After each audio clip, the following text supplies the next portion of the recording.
ತಾಲೂಕಿನಾದ್ಯಂತ ಕಳೆದ ಮಂಗಳವಾರ ಸುರಿದ ಆಲಿಕಲ್ಲು ಸಹಿತ ಧಾರಾಕಾರ ಮಳೆಯ ರಭಸಕ್ಕೆ ಮುಷ್ಟಗಟ್ಟೆ, ಗೆಣಿಕೆಹಾಳು, ಬಾದನಹಟ್ಟಿ ಹಾಗೂ ಬೈಲೂರು ಗ್ರಾಮಗಳ ರೈತರ ಜಮೀನಿನಲ್ಲಿ ಬೆಳೆದಿದ್ದ ಭತ್ತದ ಬೆಳೆ ಭಾರೀ ಹಾನಿಗೊಳಗಾಗಿದೆ. ಇದರಿಂದ ರೈತರು ಆರ್ಥಿಕ ಸಂಕಷ್ಟಕ್ಕೆ ಸಿಲುಕಿದ್ದಾರೆ. ಈ ಹಿನ್ನೆಲೆ ಬಳ್ಳಾರಿ ಜಿಲ್ಲಾಧಿಕಾರಿ ಕೆ. ನಾಗೇಂದ್ರ ಪ್ರಸಾದ್ ರವರು ತಹಸೀಲ್ದಾರ್ ನರಸಪ್ಪ ಹಾಗೂ ಕೃಷಿ ಇಲಾಖೆ ಅಧಿಕಾರಿ ಎಂ. ದೇವರಾಜ್ ಸೇರಿದಂತೆ ಅಧಿಕಾರಿಗಳ ತಂಡದೊಂದಿಗೆ ಶುಕ್ರವಾರ ಹಾನಿಗೊಳಗಾದ ಜಮೀನುಗಳಿಗೆ ಭೇಟಿ ಕೊಟ್ಟು ಪರಿಶೀಲನೆ ಮಾಡಿದ್ದಾರೆ.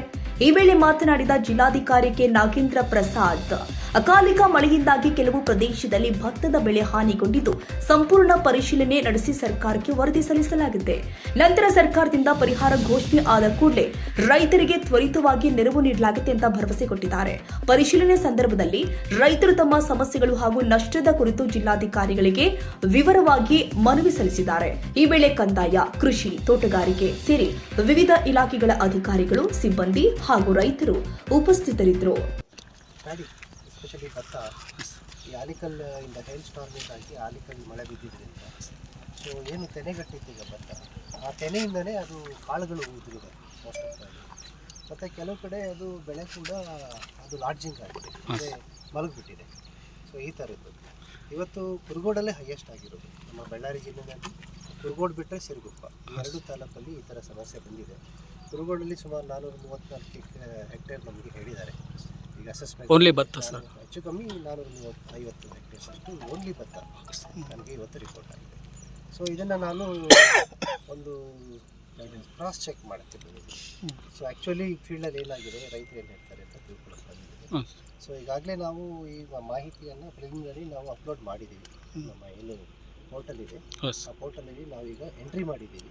ಸೊ ಇದಾದ ನಂತರ ಮುಂದಿನ ಆದಷ್ಟು ಬೇಗ ಯಾರಿಗೆಲ್ಲ ನಷ್ಟ ಆಗಿದೆ ಪರಿಹಾರ ಕೊಡೋದಕ್ಕೆ ಇಮಿಡಿಯೇಟ್ಲಿ ನಾವೀಗ ಆ್ಯಕ್ಷನ್ ತಗೊಳ್ತೀವಿ. ಸರ್ ಕೆಲವು ಕಡೆ ಈಗ ಯಾವುದೋ ಡ್ರೈಲ್ಯಾಂಡಲ್ಲಿ ಸರ್ ಭತ್ತ ಕೂಡ ಈಗ ಆನೆಕಲ್ಲು ಹೊಡೆತಕ್ಕೆ ದರಗೊಳ್ಳದಂತೆ ಮಾಹಿತಿ ಇದೆ ಸರ್. ಕೆಲವು ಕಡೆ ಅದು ಬೆಳೆಗೆ ನೀರು ಕೊಟ್ಟಿಲ್ಲ ನದಿಯಿಂದ, ಆದರೆ ಎಲ್ಲೆಲ್ಲಿ ವೆಟ್ನೆಸ್ ಇತ್ತು, ಅಂದರೆ ತೇವಾಂಶ ಇತ್ತು, ಮತ್ತು ಎಲ್ಲೆಲ್ಲಿ ಬೋರ್ವೆಲ್ ನೀರು ಜನರಿಗೆ ಅವೈಲೇಬಲ್ ಇತ್ತು ನಮ್ಮ ರೈತರಿಗೆ, ಅಂಥ ಕಡೆ ಭತ್ತ ಮಾಡಿದ್ದಾರೆ ಅವರು.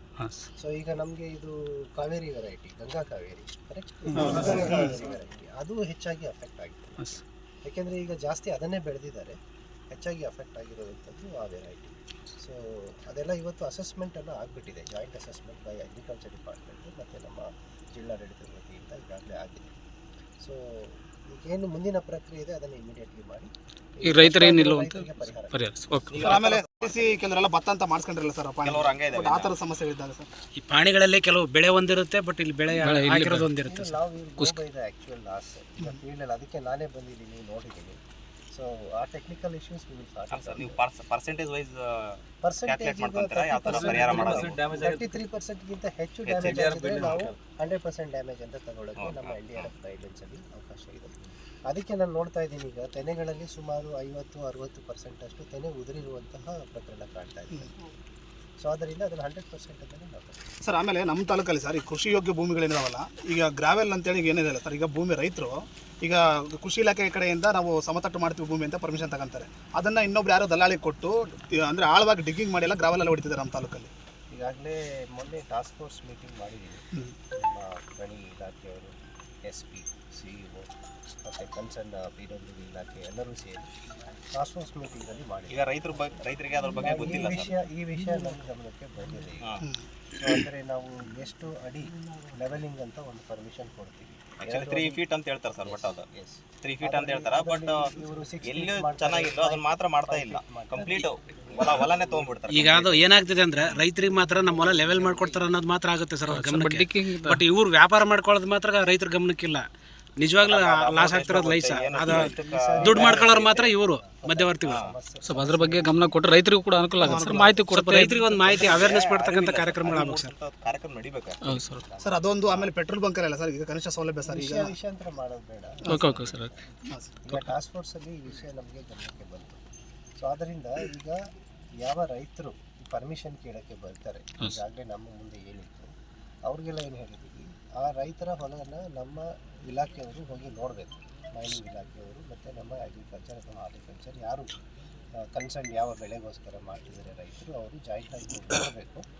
ನೋಡಿಬಿಟ್ಟು ಜೆನೈನ್ ಪ್ರಕರಣಗಳಲ್ಲಿ ರೈತರಿಗೆ ಕೂಡ ಅರಿವು ಕೊಡಬೇಕು. ಅಂದರೆ ನಿಮಗೆ ಇದು ಕಮರ್ಷಿಯಲ್ ಪರ್ಪಸ್ಗೆ ಇಲ್ಲ, ವಾಣಿಜ್ಯ ಉದ್ದೇಶಕ್ಕೆ ಲೆವೆಲಿಂಗ್ ಕೊಡ್ತಾ ಇಲ್ಲ ನಾವು, ಕೃಷಿ ಉದ್ದೇಶಕ್ಕೆ ನಾವು ಕೊಟ್ಟಿದ್ದೀವಿ. ಸೊ ಏನಾದರೂ ವೈಲೇಷನ್ ಆದರೆ ಜವಾಬ್ದಾರಿ ನಿಮ್ಮ ಮೇಲೆ ಇರ್ತದೆ ಅಂತ ಕೂಡ ನಾವು ಇವಾಗ ಹೇಳ್ತಾ ಇದ್ದೀವಿ. ಸೊ ಇನ್ಮೇಲೆ ವಿತ್ ಇನ್ಸ್ಪೆಕ್ಷನ್ ಮತ್ತು ಲೆವೆಲಿಂಗ್ ಮಾಡುವಾಗಲೂ ಕೂಡ ಕಂಪಲ್ಸರಿ ಇನ್ಸ್ಪೆಕ್ಷನ್ ಆಗಬೇಕು ಅಂತ ಡೈರೆಕ್ಷನ್.